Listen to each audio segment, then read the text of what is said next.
Okay. All right. So one good morning, everyone. My name is Sean Wilkins. I work for a company called SimpleView. We're a new vendor for a web vendor for Discover Temple. And today, what we're going to do is we're going to go over the Extranet or the partner portal, where you guys will be able to go in and update your own business information that will be displayed on the Discover Temple website. You should have already received an email. I believe it comes from Discover Temple at templetexas.gov, I think is what it is, with login credentials. With login credentials to the Extranet. And if you have not received that, please reach out to Discover Temple so they can get you a password into the Extranet. Now, when you first log into the Extranet, so this is the login page we're looking at. If you ever want to change your password, or if you just plain forget your password, either one, just click the forgot password link here, and you'll receive another email from Discover Temple with a new temporary password. Now, the first time that you log in, so I'll go ahead and click the login button. The first time that you log in, it's going to prompt you to update your password to something of your preference, something you can kind of remember, and then just confirm password. And it will log you into the Extranet. So this is the home page of the Extranet. Up here along the top, it will let you know who you're logged in as. So again, I'm Sean Wilkins. The log out button, the system will log you out automatically overnight if you're one of those people like myself that just kind of leave your computer up and running all day. Up here in the top right-hand corner is a drop-down letting you know what business you're logged in under. Depending upon how Discover Temple has you set up within their internal systems, if you manage multiple properties, you might see multiple properties listed here. There's another way that we're going to see that as well here in just a minute. So I've just kind of created a dummy hotel called Discover Temple Hotel. So that's kind of what I'm logged in under. Your home page, we have an image carousel with various images and messages along here. Like you have an event coming up, click here to add one, or website listings as you're listing up to date, and then also images as well. These are just shortcuts. So for example, the listings, website listings, when I click here to find out, it just takes me to a listing page. But also we'll see here in just a minute, you can click on collateral and listings and it takes you to the same page. So on that home page, they're just shortcuts. Also along here, we have a partner bulletins. These are bulletins that Discover Temple, maybe they need to remind you about a meeting coming up, a big group coming into town, whatever it might be. This is kind of how they're going to be able to communicate to you through the Extranet. We currently have just kind of a welcome notice here. It'll let you know if you've read this message or not. So this is Extranet documentation. So everything I'm going to show you today is in the documentation. And we can click the full view button and a little shadow box pops up and we see there's a PDF file, again, to have images, all of that, of how the Extranet works. And then as soon as you do click the full view, it lets you know the date that you read that. So you know that, hey, this is something I've already looked at, that you may not need to look at it again. So that's all the partner bulletins are. This will be, forever changing. In fact, the entire Extranet itself is very fluid. It will be changing, all the time. So be aware, if something changes, don't freak out. It's kind of what's supposed to happen. So that's the home page. We have a profile button, and underneath profile you have accounts and you have contacts. So the account is just your general business address, phone number, email, website, etc. Whereas when we get into the listings, that's going to be the actual description and categorization of your business. So we'll see that in a minute. So I'll just click on profile and I'm going to click on accounts. Now, if you do manage multiple properties, as I mentioned earlier, that drop down, you might see multiple properties there that you can switch back and forth between, depending upon how Discover Temple has you set up in their internal systems. In this case, I manage two properties, Discover Temple Hotel and Discover Temple Hotel 2. So I see two different properties here. So this is another way, if you manage multiple properties, you might see it this way instead of that drop-down menu. When we get to the accounts, we have a pencil icon so we can go directly into editing my account information. We have an eyeball, which we can go in and view the account. So just about every page in the CRM has a view mode and an edit mode. And then here we have a little drop down for action menu, which is the amenities that we'll get into a little bit later on. So, and also you can just click the name of the account to go into the view mode as well. So eyeball it or just click the account. We'll go ahead and click into that one. We see I'm viewing my Discover Temple Hotel information. If I see something that, and each of these sections are expandable and collapsible. So I can click to expand and collapse. There's also, over here we have different sections. If I want to go straight to the social media section, I can click on that and it'll just scroll me down to the social media section down here. And if I click the edit button, so the big blue button in the top left-hand corner, we can go in and edit my account information. Now, some fields are editable and some fields are not. So if there is a field that you do need to edit and you're not able to, reach out to Discover Temple, discuss what needs to be changed, and they can make those changes for you. So, here we can put in, a website URL.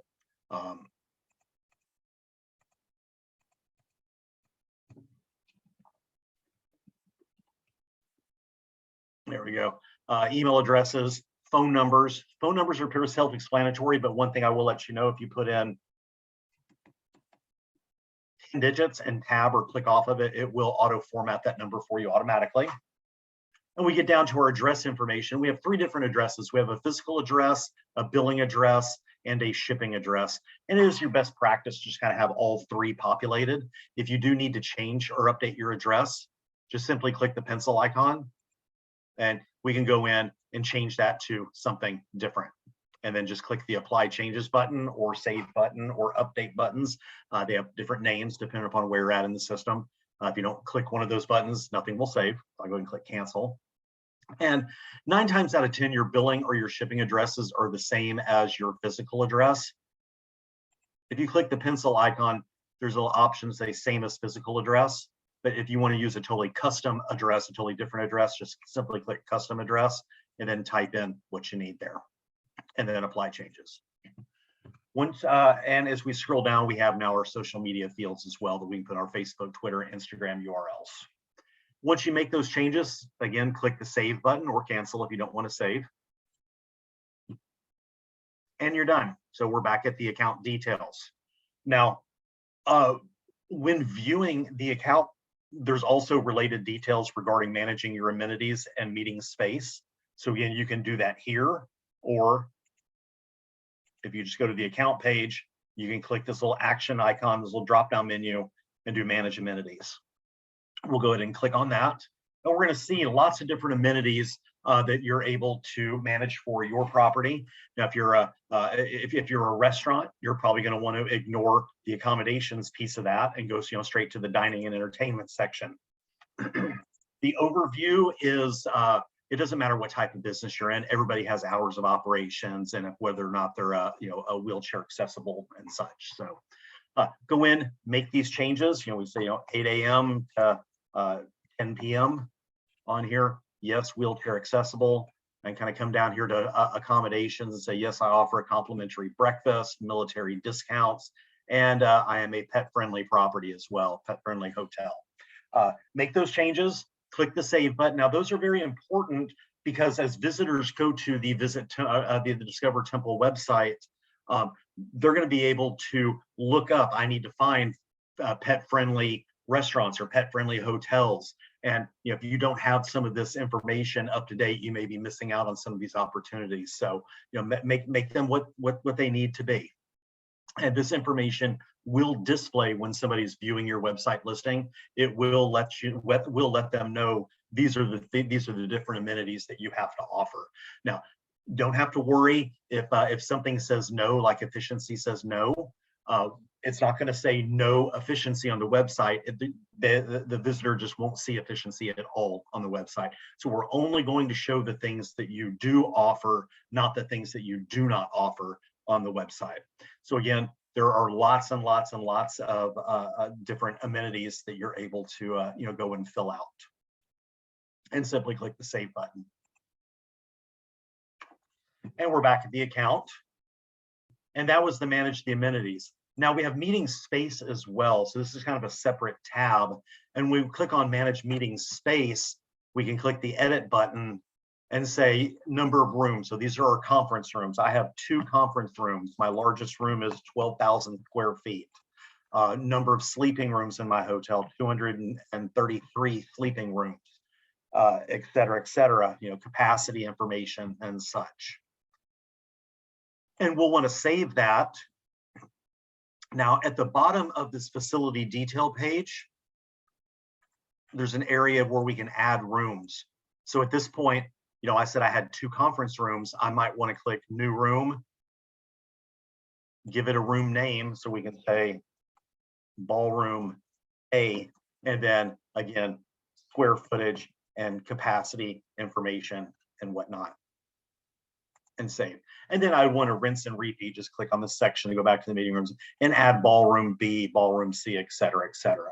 So all that amenity information, as mentioned, will display on your new website listing on the new Discover Temple website. So that is your profile and accounts. Again, if you have managed multiple properties, once you're done with one, go to the next one. Now, if we go back to profile, and there's contacts. So these are all the different contacts that work for my properties and which accounts they're associated to. So in this case, 2 people, myself and Sally Jones on the Discover Temple Hotel. You're able to add as many contacts as you need to your properties. Now, an important thing to know is if you go and add a new contact to your business, this does not give them access to the extranet. You'll still need to reach out to Discover Temple to discuss the levels of access that person should have, because everything within the extranet is permissionable. So maybe you have a new person, you want to allow them to edit the account information, but not the contact information. These are things that Discover Temple can set up for that person to give them access to the extranet. And I'm going to go ahead and just view Sally here. So we're viewing all of Sally's contact information, address, phone number, email, etc. We can click the edit button, or we can clone, duplicate Sally for one reason or another. If we go and edit Sally, we can go and change her contact information as well. Maybe she got married, changed her last name, something, we can do that. But the most important field on the contact record is going to be the contact type. You're either a primary, secondary, or inactive. You can have multiple primary contacts on an account. Again, does not give them access to the extranet or anything like that. You're just saying, hey, this is a primary person at this property. But the important thing to understand is if Sally were to leave your property, maybe go to another one or retire, there's no delete option. You would go in and you would make Sally inactive and save that. By doing so, if Sally did have access to the extranet, it's going to automatically cut that access off. So if she left on bad terms, she can't go in and do something malicious within your extranet. And at least at a bare minimum, if somebody does leave the property, again, use the extranet. But if you choose not to use the extranet, you can still, it is your responsibility to reach out to Discover Temple and at least let them know that person is no longer with your property. So. And then simply click the save button. And when we go back to profile and contacts, we're going to see, we have an inactive contact and primary.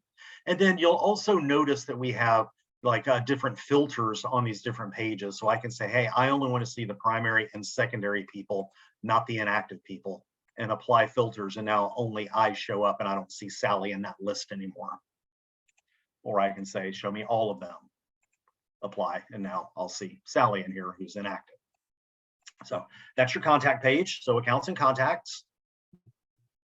Now we get into more of the website information. That's going to be our collateral. And collateral, we have listings, so website listings. We have special offers. So there are some special offers, packages, special deals, coupons, call them what you will. They're called special offers inside the extranet.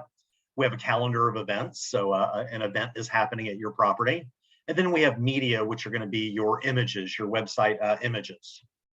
So if I click on listings, I'm going to see all the listings. So I have one for Discover Temple 2 and the regular hotel as well. Again, I can view or edit. We'll just go in and view. This is my listing information. It says what account that a listing is attached to, listing descriptions, all of that. And I'm going to go ahead and click the edit button. And when we're editing a listing, again, you can choose a contact. Now, this is a contact kind of responsible for this listing. Don't worry, this contact information will not show up on the website at all. So you don't have to worry about that. What address do we need to use for this listing? Our physical billing or shipping address that was on that account. And we have a description. So the description of your business, you can put in, line breaks, and whatever. So we scroll down, we have categories. Category, I fall under accommodations, subcategory of hotels. Sunette, I don't know if this is something we might want to turn off or leave on. It's currently on right now. You are able to update additional categories as well. Hey, not only am I an accommodation, I also handle weddings, and then a subcategory of reception venue. And if I want to add another one, I can simply click the plus icon. Not only deal with weddings, maybe I have a shop in my hotel, and I'm a specialty shop.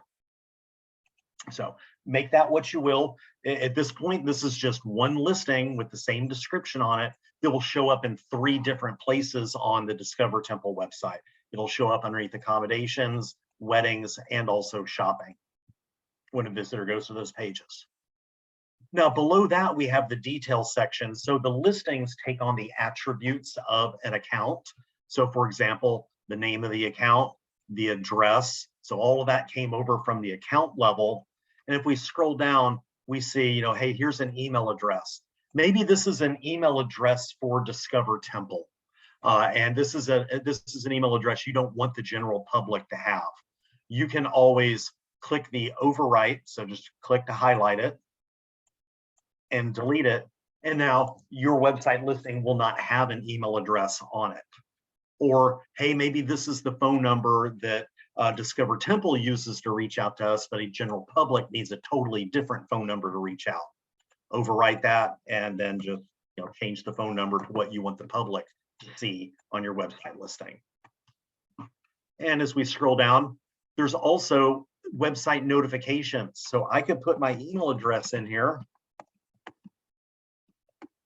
and say notification interval every 25 times. So what this is saying is every 25 times a visitor has viewed my listing on Discover Temple's website, it's going to send me an email notifying me, hey, my listing has been viewed another 25 times, because it makes me feel good. Make that number whatever you will. I've actually had some other clients that, every single time they want to be notified. It's entirely up to you. If you're tired of those notifications, just go back and edit the listing and either just, remove your email altogether or change your notification to something a little bit higher. And then listing images. At this point, I haven't uploaded any images yet, so we're going to see where we upload the images here in just a second. And I'm going to go ahead and save this listing changes. And by doing that, Discover Temple has been sent an email notifying them that you have made these updates, and it goes through an approval process. So they're going to take a look at the listing changes that you made and either approve or deny those changes. Now, if they notice that you made a typo or something, they can fix the typo and still approve it. So they don't need to deny it for any typos. And upon the approval or denying of that, you will receive an email notifying you of it was approved or denied and why it was denied. So that's your listings. We'll go back to collateral and listings. Now, if you find that you need to have another listing, like maybe one for the meeting planner part of the website or whatever, reach out to Discover Temple and they can add a new listing for you. And upon them adding that listing, within their internal systems, it will show up here for you to be able to go and alter that listing, edit it. So I'm gonna go back to collateral. I'm gonna skip special offers and events right now. We're gonna go to media.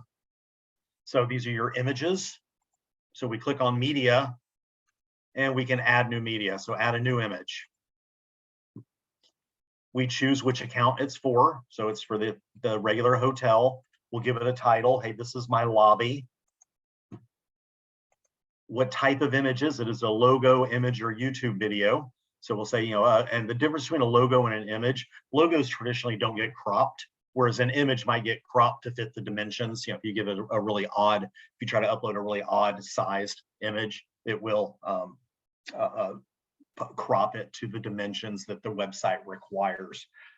Now, in regards to a size constraint of the images, currently there are no constraints, but the bigger the better is a best practice to go on. We can easily take images and shrink them down without losing quality, but we can't blow them up without losing quality and then becoming pixelated. So the bigger the better.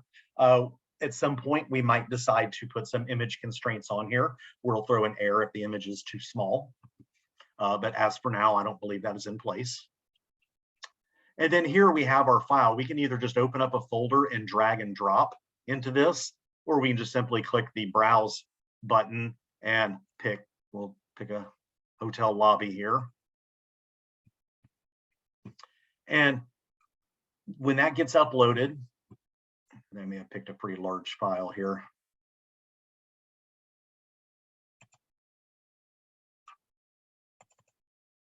There we go. And here is where you can attach it. So if you do have listings, you can attach that image to the listing. So you can create, if you have your listing first with no images, when you go and add an image, you can say, hey, I want this image to be attached to this listing. If you don't attach it to a listing, it's just an image that's sitting in the extranet and it's not being displayed on the website at all until it's actually attached to a listing. And go ahead and click the save button. And I'll go ahead and add one more image.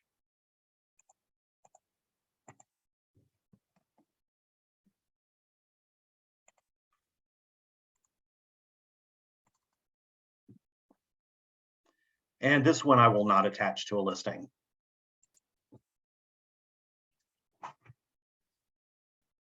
Okay, so I have two images. One is attached to a listing, so we have a listing count. This one is not attached to a listing, so it has a 0 next to it.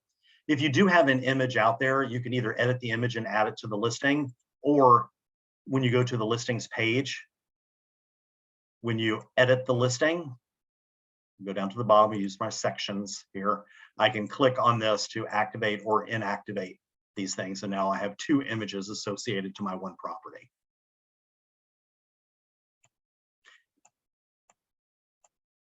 And save.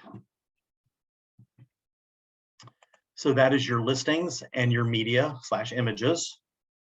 Special offers, if you want to offer, discounted rooms, discounted appetizers, whatever, depending upon what your business is, just simply go to collateral and special offers. We'll add a new offer. Choose the account that it belongs to. Again, I have multiple accounts. Temple. Here, we'll just say it's a room discount is my title. I can put a link in here, seansawesomehotel.com/room deal. I can put in a text.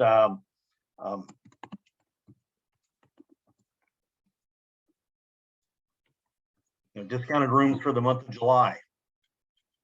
And as we scroll down, I can select an image that I want to associate with that. So, I can just simply click on that. Now you can only have one image associated to a single coupon or special offer.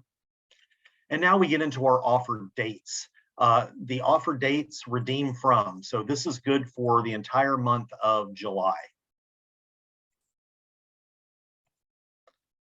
Post from and post to. Hey, I want this to show up on the visit or the Discover Temple website starting today, June 21st. And I want it to, post to, I want it to drop off the website at the end of July. So when does it appear and disappear from the website? Now, if you don't put any dates out here at all, that special offer will stay out there indefinitely until you either go and put dates in the past on this, or you just delete that special offer altogether. And we have our offer categories, so we can say, hey, this is a lodging and also dining, or just lodging category that this falls under. And then we get to offer listings. So here's where I can attach it to one of my listings as well. So what this means is Discover Temple, depending upon their site design, I don't really recall right now. They may have their top navigation, like on the home page of the website, they may have a button that says special offers. And when somebody clicks on that, they're able to view all the special offers that all of the partners have in the system. Now, if you attach it to a listing, if somebody were to go and browse the website and start viewing your website listing, they're also going to see all the offers that are available just for your property. So again, if you had 10 special offers, they would see all 10 within the valid date ranges. They would see all those offers available just for your property. And we'll go ahead and click the save button on that. Now, just like with the listings, your special offers will also go through an approval process where you'll be notified if it's approved or denied. So same as listings. So that's your collateral special offers. And now we get into the calendar of events. So click on events and simply add a new event. Now the events can be it's a rather lengthy page. We can say which account it's attached to. We can give it a title. So we'll just say this is Sean Fest 2022. Who is the contact for this? So we'll say Sean is the contact. The admission, I can say $10 for children, $20 for adults. Give a description.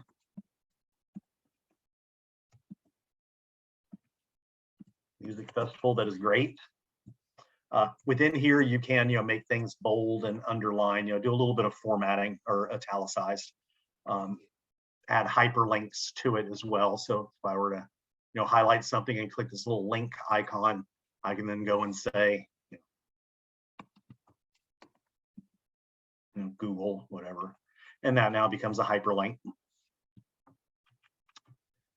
Email address, ranking. So ranking, is this a one-time event or is this an ongoing event? So if this were a farmer's market, we'd definitely say this is an ongoing event. It happens every weekend, through the end of time. Sean Fest, hey, it only happens once a year. Hey, that's a one-time event. Now, what do these ranks do? Then we have a very large recurrence model that we're going to see as far as what dates the actual event occurs on. But what happens here is dependent upon if I said the Sean Fest was happening on Saturday, well, if it's a one-time event, that's going to get ranked higher up on the list than the ones that are just constantly every single weekend, like a farmer's market, if somebody were to go to just Saturday on the calendar on the website. Email, website, phone number, all self-explanatory stuff. We have categories where we can choose, hey, this is concert and live music. It's also happening downtown. And it's also performing arts. So it just falls into multiple categories. Here we can say who is the host organization. So we can say, Simple View is the organization that's hosting this, even though it's happening at my venue. If I were to, if somebody else was hosting it, so maybe it was a restaurant that's hosting it. I'm just going to pick somebody here. Backyard Barbecue is hosting this event. All I have to do is just start typing the name of the business that is hosting it, even though it's still happening at my location. And I just simply click on who that is. And then this event, just like we saw with the special offers, if somebody were to look at Backyard Barbecue as listing, they would also see all the events that they are hosting as well.